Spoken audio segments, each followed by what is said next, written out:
Hello बच्चों आज मैं आप लोगों को क्लास 3 में अध्याय 3 का पुस्तक पठन करवाऊंगी। इसमें अध्याय का नाम है चाँद वाली अम्मा।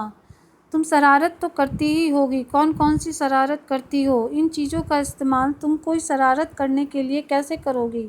झाड़ू, पंख, कागज़, गुब्बारा। बहुत समय पहले की बात है। एक बूढ़ी अम्मा थी, बिल्कुल अकेली।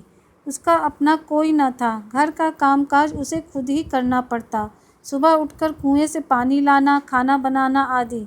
उसके साथ एक परेशानी थी। वह रोज़ सुबह उठकर जब घर में झाड़ू लगाती तब तक तो सब ठीक रहता, पर जैसे ही वह आंगन में जाती और झाड़ू लगाने के लिए झुकती तभी आसमान आकर उसकी कमर से टकराता। अम्मा उसे घूर कर देखती तो वह थोड़ा हट जाता। फिर वह जैसे ही दोबारा झुकती, आसमान फिर अपनी हरकत दोहराता। 1 दिन, 2 दिन, 3 दिन लगातार यही क्रम चलता रहा। अम्मा झाड़ू लगाए और आसमान उसे तंग करे। एक दिन कुएं पर पानी भरने को लेकर अम्मा का किसी और से झगड़ा हो गया। अम्मा जरा गुस्से में थी। वह झाड़ू उठाकर आंगन में गई और जैसे ही झुकी, आसमान ने अपनी आदत के अनुसार उसे फिर छेड़ा। अम्मा ने आओ देखा न ताओ और कसकर एक झाड़ू आसमान को दे मारी। आसमान झट हट गया, पर वह भी अपने आदत से मजबूर था। दूसरी बार फिर अम्मा के झुकते ही टक्कर मारने लगा। अम्मा ने फिर पूरी ताकत से उस पर वार किया। आसमान को शरारत सूझी। इस बार उसने झाड़ू पकड़ ली। उधर अम्मा भी झाड़ू पकड़े थी। रस्साकसी शुरू हो गई। झाड़ू का ऊपर वाला हिस्सा आसमान पकड़े हुए था तो नीचे वाला अम्मा। दोनों छोड़ने को तैयार नहीं थे। अम्मा चिल्लाई, छोड़ मेरा झाड़ू, मेरे पास एक यही झाड़ू है। तब भी आसमान ने नहीं छोड़ा।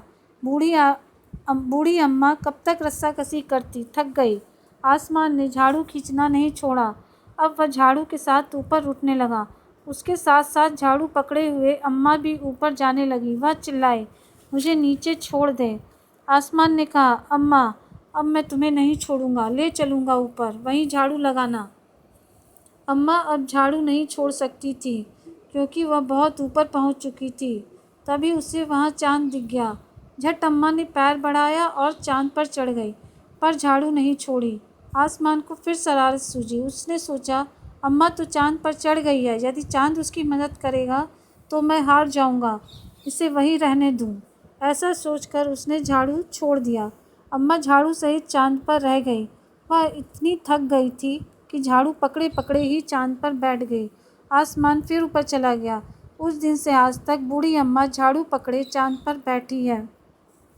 इस कहानी के लेखक का नाम है तारा निगम। तो बच्चों, हमें इस कहानी से क्या सीखने को मिला? हमें इस कहानी से ये सीखने को मिला कि हमें कभी किसी के साथ शरारत नहीं करना चाहिए। जैसा कि इस कहानी में चांद ने बूढ़ी अम्मा के साथ शरारत की और बूढ़ी अम्मा के साथ क्या हुआ, वह बेचारी चांद पे जाके बैठ गई। तो हमें किसी को सताना नहीं चाहिए, किसी के साथ भी शरारत नहीं करनी चाहिए। बच्चों, अभी आप लोग घर में हैं तो आप इस पाठ का अध्ययन जहाँ तक हो सके बार बार कीजिएगा। अच्छी तरह से इसका अध्ययन कीजिएगा। धन्यवाद।